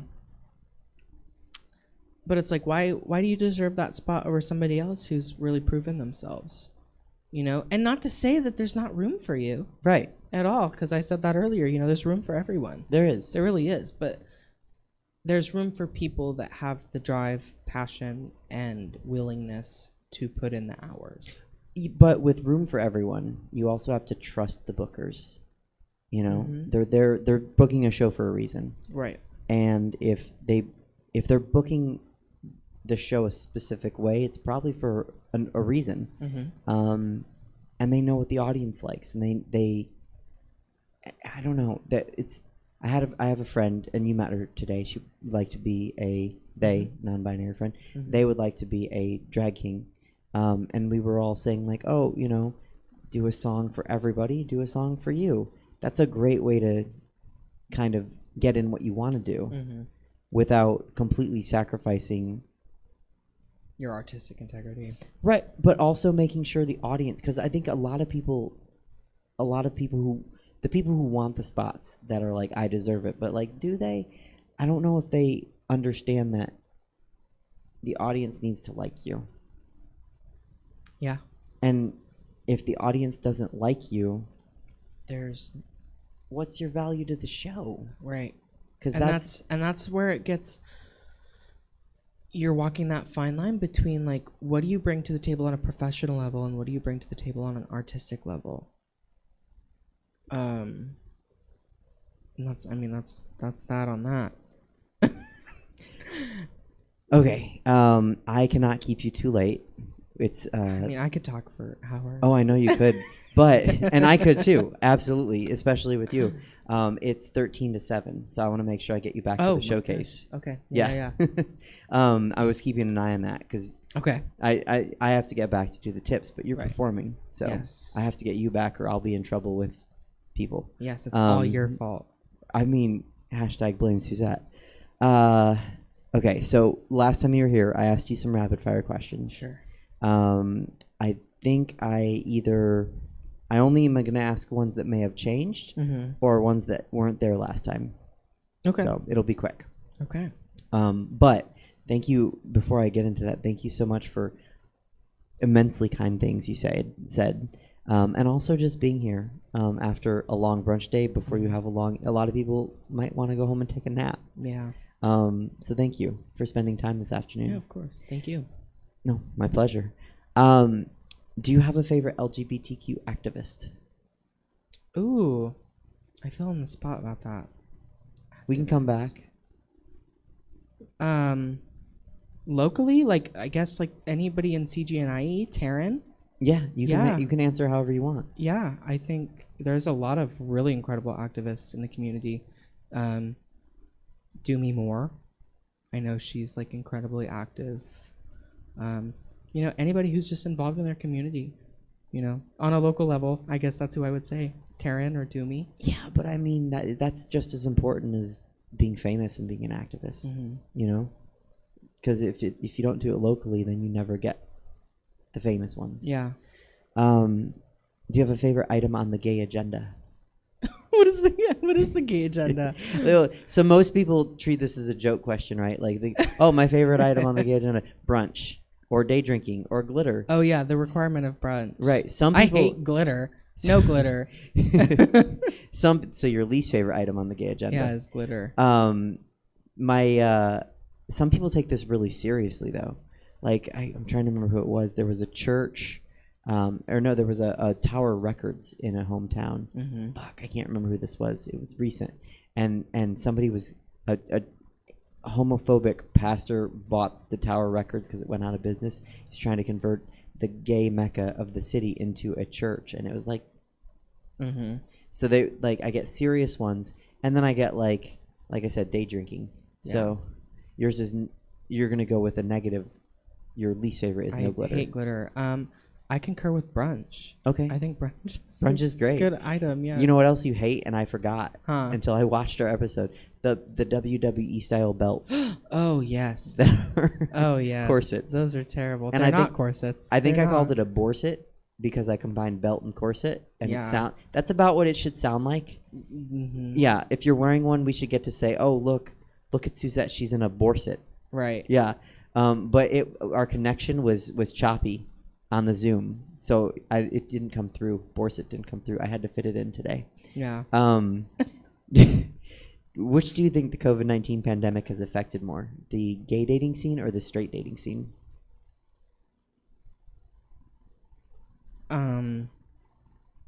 Oh God, these are hard questions. This is not good rapid fire. I know nothing about straight people, so gay people, the gay dating scene. Okay. Although I don't think gay people really give a shit. So about- straight people. I think a lot of gay people were like, "Yeah, I don't care about COVID. Let's hook up." Okay. So I don't know. Okay. I don't know. That's fair. That's fair. And you know, these are funny because with these rapid fire questions, some people blaze through them. Sometimes it's the longest part of the episode. No, yeah. Helen was like, I'll come to your show if we can do it in an hour or less. I was like, okay, 61 minutes, done with my questions. I was like, do you want to do rapid fire? I got you done in 61 minutes. She was like, sure, let's do rapid fire. Another 45 minutes. I was like, girl, these go as fast as you want. Right. This isn't even me. Right. Favorite position. Okay, this is funny given your last answer. Okay. You know nothing about straight people. Favorite position to imagine straight people having sex in. I've had straight sex. Oh, okay. I don't know. I think missionary is kind of funny. Either way, gay or straight. Just because I remember seeing like a diagram of like a rotisserie chicken being compared to like missionary sex. I'm like, okay, yeah. Okay. So I think that's pretty funny across the board. Yeah. See, I told you you're funny. DC or Marvel? Ugh. I think that's your answer. Yeah. Neither. The ugh. Who's your favorite comedian? Suzette, Veneti, of course. Oh God. I don't know if I deserve that. My favorite comedian. I don't know. I don't want to answer that because I feel like a lot of comedians that I liked growing up ended up having some real skeletons in their closet. So I'm like, yeah, no. Okay. Oh. Skeletons in their closet, or just being problematic. Or well, I was gonna say, or they're like, so Eddie Murphy, obviously, his two specials from the '80s, aren't really appropriate by today's standards. You know, there was a lot of topics that he touched on that nowadays we'd cringe. So you're saying, but skeletons in the closet. So like, oh, I like that comedian until, you know, it came out that he was like capturing children and forcing them to build clothes. Or just like the content of their comedy was it didn't age well. That's hard though with comedy, I'll say. Yeah. And you do comedic numbers, so I think you can understand like sometimes something is appropriate in the moment and then you learn it's not. Yeah. I really like I don't know if Sofia Vergara like considers herself a comedian. I would say she is one. I like her. I'm just trying to think of comedians that like can be wholesome and like not piss people off while still being funny. Because there's not a lot of that. I don't know what you're doing next Saturday night when I'm headlining a show. Yeah, I want to come. I'm gonna try. I'm gonna try to be wholesome, and also like I'm gonna try to toe that line. Yeah. Of like adult jokes, but kid friendly. Right. Not that there are kids coming, but that's my goal lately. Yeah. Okay, this one I asked you last time. I want to see if your answer's changed. Your favorite drag queen?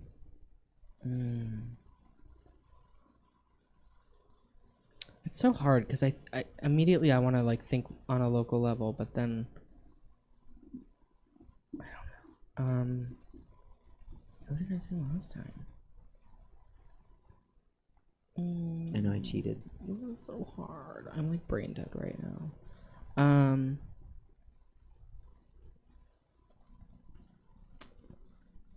I want to say Relentless just because we were talking about her earlier and I'm like, oh, she's so good. Okay, that's different than your last It's totally answer. different. I know I didn't say Yeah, Relentless you last did time. not. But I'm like just like thinking in terms of like local queens, I'm like I love Relentless. I love Tearing Through You.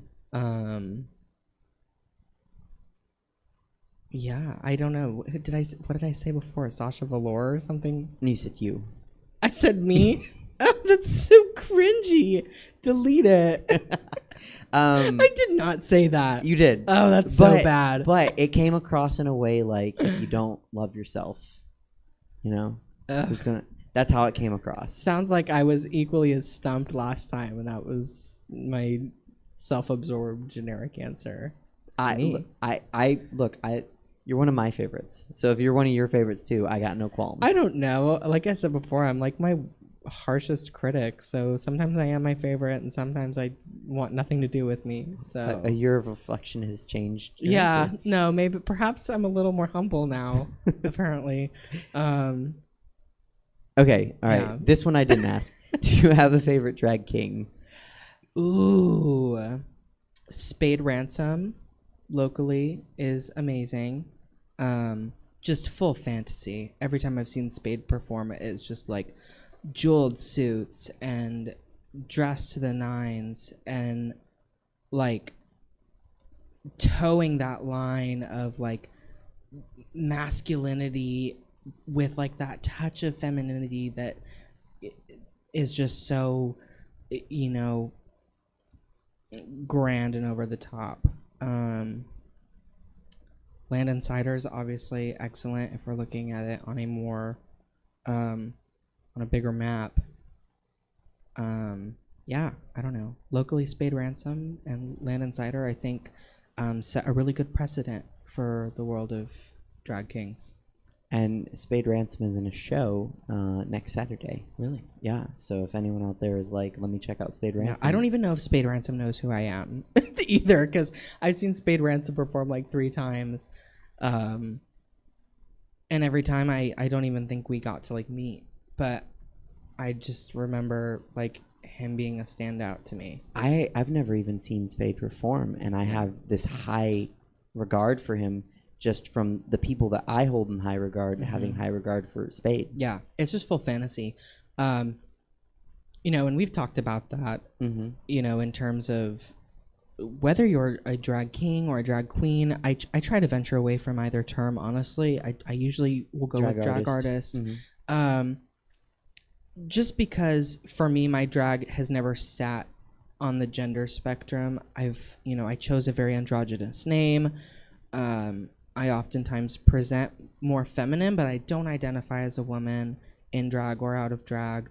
And I think, you know, for me, I love when I see a performer that, you know, it isn't necessarily you're a woman or you're a man, but I'm here and you're here and we're in the moment and you're so captivating. And, you know, the fluidity of gender, you know, doesn't need to take away from the fantasy of the performance. Like, you know, Prince, for example, was not like a manly man, but was such a man, you know? Like, it was just so, like, you didn't care that he was, like, in eyeliner wearing women's blouses, but, like, it was just Prince, and you were in love with Prince as a package, you know? And it's, like, that's what I personally look for in drag performances is, like, I don't care if you are, you know, what's the word, anatomically presenting one way or the other. It's like, I just want to see you fucking deliver. Gender conforming. And you should be wearing a costume that you put effort into, and, you know, have big shoulders, whether you're presenting as a man or a woman. Like, big shoulders are cool, and big hair and jewels and stones and glitter. And well, we hate glitter, but, you know, But if someone's giving glitter, you appreciate it. right, just like there is always an opportunity to amp it up, you know, drive it home and sell the moment. So, you know, I love and respect any drag performer that, you know, puts a lot of effort into their craft and doesn't, you know, walk on stage wearing, you know, the shoes they just wore to work. I thought about doing that today. I didn't. It would have fit the number. It only when it fits the number. Yeah. Yeah. If it's part of the fantasy. Right. Sell it. Whatever it is, sell it. You know, because I've definitely had numbers where, you know, I do a number as Samara from The Ring, and it is definitely not my most glamorous moment. You know, I come out barefoot.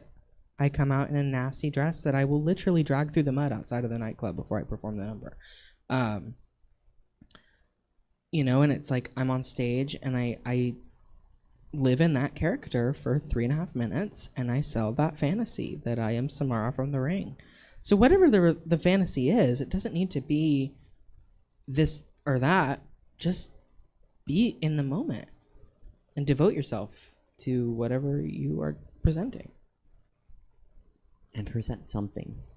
Give me substance. Substance. Don't be an Instagram queen and just come out and stand there. Mm-hmm. Okay, I just had to say that. Yeah. All right, this one is purely just to inflate my ego.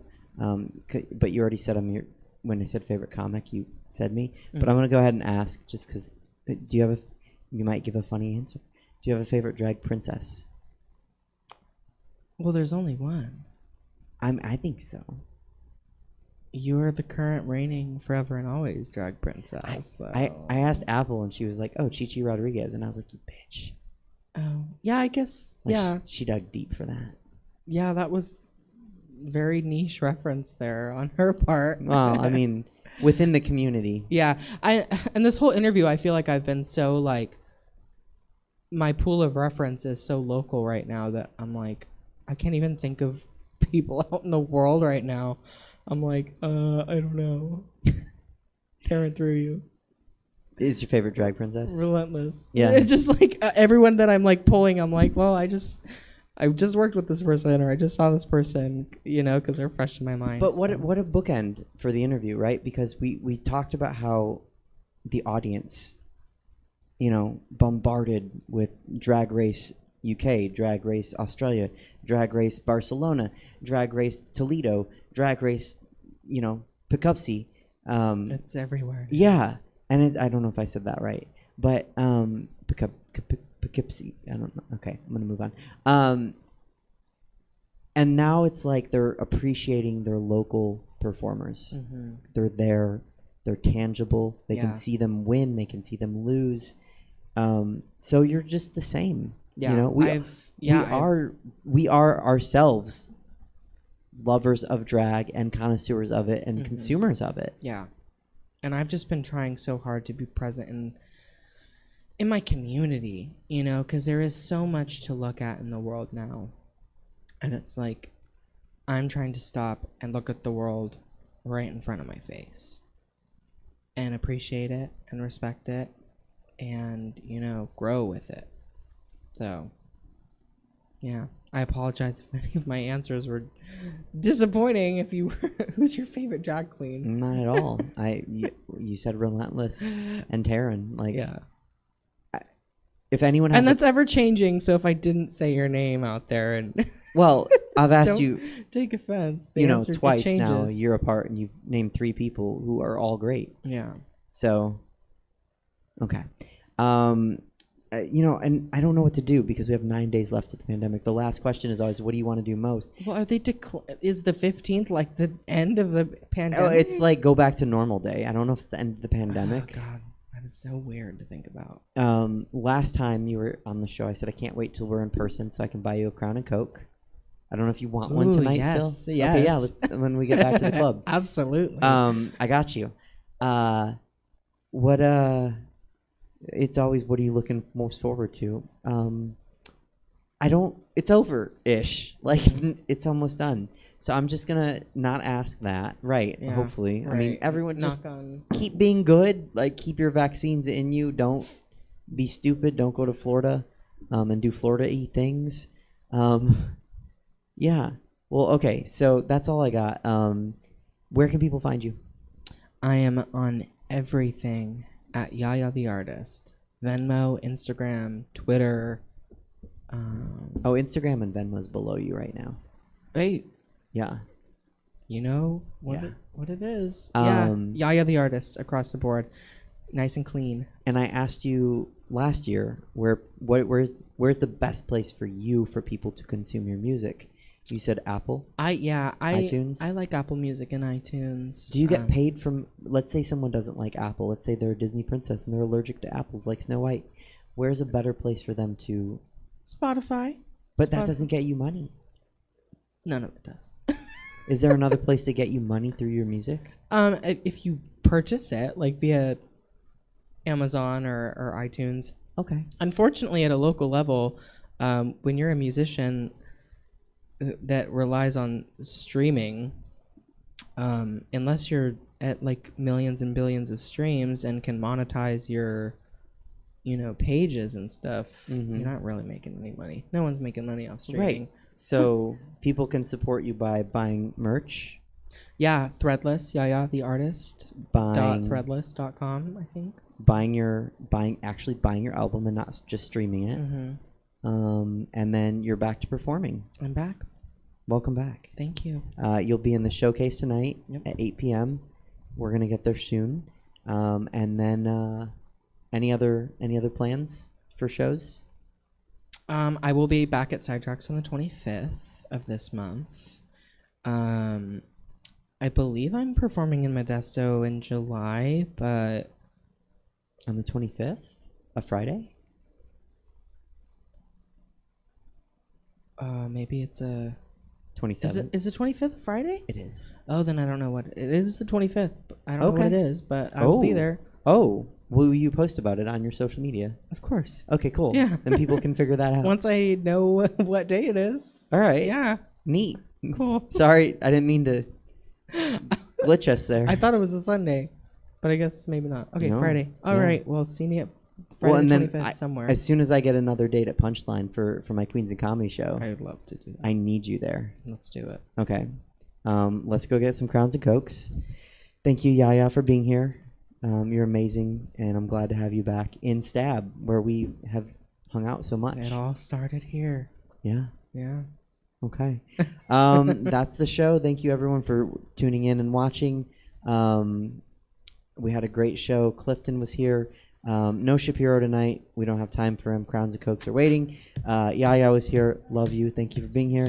Thank you, Jesse, for helping us. Also, remember, the LGBTQ Center of Sacramento, all the Sunday, Monday, and Tuesday night programming is coordinated in association with them, so please donate, support. They have a variety of resources, tests, counseling. Check them out. Support them. They help a lot of people. It would mean a lot. It's Pride Month, it's June, but do it always, even after June. Other than that, we'll be back on the 13th next week at 5:03 with hopefully a really cool guest like Yaya. So I'll see you on the 13th. Bye.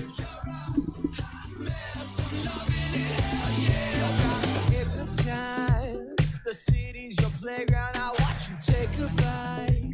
At 5 a.m. roaming the streets, drunk all night. You think you're hot shit, and ooh, I love it. I love it. Yeah.